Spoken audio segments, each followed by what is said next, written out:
पिंपरी चिंचवडच्या भोसरीमध्ये भाजप आमदार महेश लांडगे आणि राष्ट्रवादीचे आमदार विलास लांडे यांचं विळा भोपळ्याचं सख्य सर्वांनाच माहिती आहे। आता त्यांच्या या संघर्षाला आणखी धार चढणार आहे।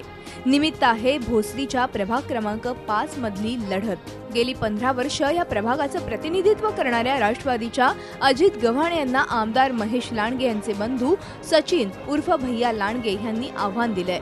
अजित गव्हाणे हे लांडे यांचे कट्टर समर्थक आणि नातेवाईक आहेत, त्यामुळे ही लढत आता प्रतिष्ठेची झाली आहे। मी ज्या प्रभागातनं गेले 15 वर्ष नगरसेवक म्हणून काम करतो, सँडविक कॉलनी म्हणून प्रभाग जो आहे त्या भागामध्ये शहरातली सगळ्यात जास्त आरक्षणं मी ताब्यात घेतलीत आणि तिथल्या ज्या मूलभूत सुविधा आहेत ह्या सुविधासुद्धा अत्यंत चांगल्या पद्धतीने लोकांपर्यंत पोहोचवण्याचं काम मी मागच्या काळामध्ये केल्यामुळे मला माहिती आहे, माझा विश्वास आहे जनतेवरती, जनता विकास कामाला मत देईल। आज ह्या प्रभागाला एक सक्षम नेतृत्वाची गरज आहे की जो त्यांच्या सुखादुःखामध्ये किंवा त्यांच्या अडीअडचणीला धावून येईल असा एक त्यांना नेतृत्वाची गरज आहे। त्यांच्या ज्या काही अडीअडचणी असतील या अडीअडचणीला निश्चित आम्ही त्यांच्यापर्यंत पोहोचण्याचा प्रयत्न करू।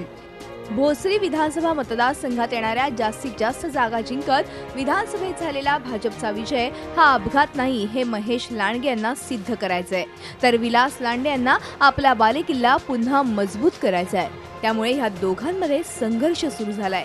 त्यातच आता दोघांचे नातेवाईक समोरासमोर आल्यानं संघर्ष अटळ आहे। कैलासपुरीचं bureau report, Zee media, Pimpri Chinchwad. Zee 24 तास रहा एक पाऊल पुढे।